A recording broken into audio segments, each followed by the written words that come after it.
Hello Atik ভাই, কেমন আছেন? জি, আলহামদুলিল্লাহ আচ্ছা, ভালো আছি। আপনাকে যখনই আনি তখন একটা যুদ্ধ যুদ্ধ ভাব থাকে, কিছু করার তো নাই।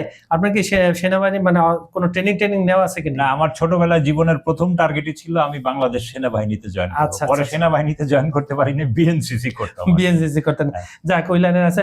আমি একটু জানতে চাই, আমরা তো জানেন, আপনি ভালো করে জানেন এবং আপনি এটা সম্বন্ধে মোটামুটি বিশেষজ্ঞ, দর্শকরা আপনাকে বলে। সেটা হচ্ছে আপনার এই মধ্যপ্রাচ্যের যুদ্ধের নতুন নতুন আমরা ফ্রন্ট খুলতে দেখছি এবং নতুন নতুন ডাইং গলার যাচ্ছে।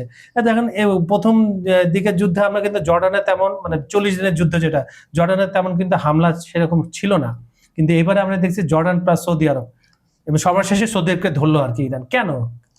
এর কারণ খুব সুস্পষ্ট। কারণ ইরান যখন বাহরাইন, কাতার, কুয়েত এইসব এলাকায় মার্কিন ঘাঁটিগুলোকে ক্ষতিগ্রস্ত করছিল, যার ফলে এইখান থেকে মার্কিন যুক্তরাষ্ট্র তাদের যে খুবই শক্তিশালী যে বিমান বা ওই যে আকাশে তেল রিফুয়েলিং করে, ওয়েল রিফুয়েলিং এইসব বিমান এবং হেভি ওয়েট বিমানগুলো জর্ডানে সরিয়ে নিয়েছে। আচ্ছা আচ্ছা। হ্যাঁ, এবং ইসরায়েলের আগে দুইটা স্টেপ ইরানের ক্ষেপণাস্ত্রগুলোকে পার হতে। একটা হলো সিরিয়ার বিভিন্ন ঘাঁটি, গোপন ঘাঁটি মার্কিনীদের, এবং জর্ডানে গোপন ঘাঁটি। গোপন ঘাটে। এইসব ঘাঁটি থেকে উড়ে এসে কিন্তু তারা পরবর্তীতে ইরানে হামলা শুরু করেছে। Right right. এবং এই যে সর্বশেষ গত কয়েকদিনের যে বড় হামলাগুলো, তারা জর্ডানের ঘাঁটিকে বেশি এবং সৌদি আরবের ঘাঁটিকে বেশি ব্যবহার করে। আমি কি ভাবছি জানেন, যে জর্ডান মন খারাপ করছে, আমার উপরে কেন মারে না। এই যে ইরান না, তো তারপরে আবার জর্ডানের অদ্ভুত ব্যাপার দেখেন, জর্ডান তার দেশের যে একটা বিমান ঘাঁটি আছে আল আজরাক, জি সেইটা আসলে ইউএস বেস, এবং সেইখানে ইরান ড্রোন এবং ব্যালিস্টিক দিয়ে হামলা চালিয়েছে।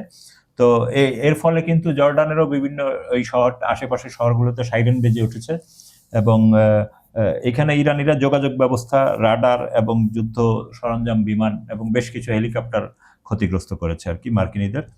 এবং জর্ডান বলতেছে যে তারা 10-12টা ইরানি ক্ষেপণাস্ত্র ঠেকাইছে। তো এই দেশের যে রাজা বাদশাহ, এদেরকে কারেজ নাই, এরা কি পুরুষ না? এরা কি সরাসরি বলতে পারে না যে আমার কাছে ঘাঁটি আছে? ভাই, আপনার বুঝতে হবে, পৃথিবীর যেই দেশেই মার্কিন ঘাঁটি থাকে মানে ওই দেশটা মার্কিন যুক্তরাষ্ট্রের দখলে।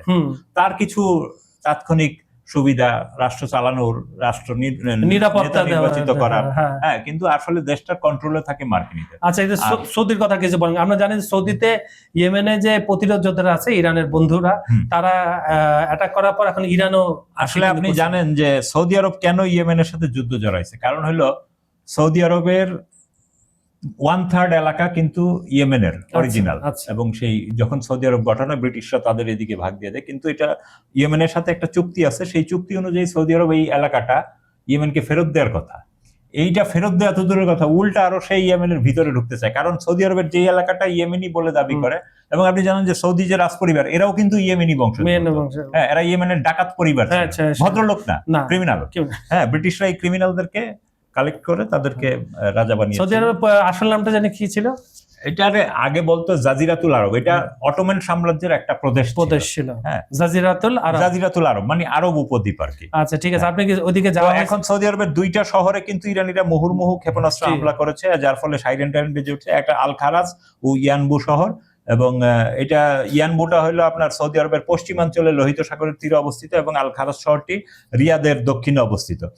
আল খারাজের দক্ষিণে কিন্তু ওই যে মার্কিনদের যে ঘাঁটি ব্যবহার করে, প্রিন্স সুলতান বিমান ঘাঁটি, সেইখানে মার্কিন সামরিক বিমান এবং আকাশে জ্বালানি সরবরাহ বিমানগুলো আছে।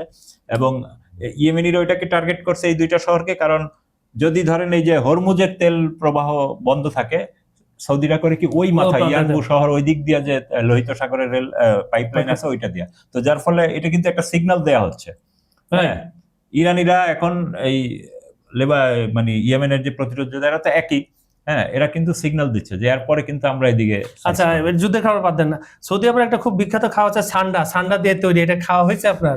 না, এইগুলা এটা তো ব্যবসা করতে, কিন্তু তার আগে ওরা এগুলা করে, কিন্তু এগুলা হালাল না আমাদের দৃষ্টিতে। আরবরা, পৃথিবীর অনেক দেশের মানুষই অনেক উল্টাপাল্টা খাবার খায়। হ্যাঁ, এখন কিন্তু দেখেন ধর্মের মানে ধর্মটাকে মানুষ আর ঠিক আগের মতো মানে না। এখন বাংলাদেশেও আপনি দেখবেন এই যে চিটাং, কক্সবাজার দেখবেন কাকড়া মাকড়া হাবি জাবি খাচ্ছে। এগুলাকে এরা শরীরের জন্য ক্ষতি তো না, এরা বলে মাকরু, কিন্তু এগুলা তো আসলে মানে আপনি যেই মাযহাব ফলো করেন এই মাযহাব অনুযায়ী তো এটা হারাম। আচ্ছা, সৌদি আরবের সবচেয়ে ভালো খাবার কি? খাপসা না কি জানে বল? ওই তো খাপসাটা খায়, খাসি। ওই খাসি দিয়ে আস্ত বা খাসি। ভেড়া দিয়ে আস্ত খাসি, ওইটাকে তারা নানান না, প্রসেস করে তাদের মধ্যে। আপনাকে খাওয়া হয়েছে? না, আমি ওই অঞ্চলে যাইনি, এবং আরো বাংলাদেশে পাওয়া যায় কিন্তু এটা। বাংলাদেশে আমি সৌদি দূতাবাসেও দাওয়াতে গিয়েছিলাম, ওইখানে এগুলা ছিল, কিন্তু এগুলা আমাদের টেস্টের সাথে মিলে না। মেলে না। আচ্ছা ঠিক আছে, এরপরে গেলে আমাকে নিয়ে যান, আমি জি, টেস্ট ইনশাআল্লাহ। করবো। ধন্যবাদ আপনাকে।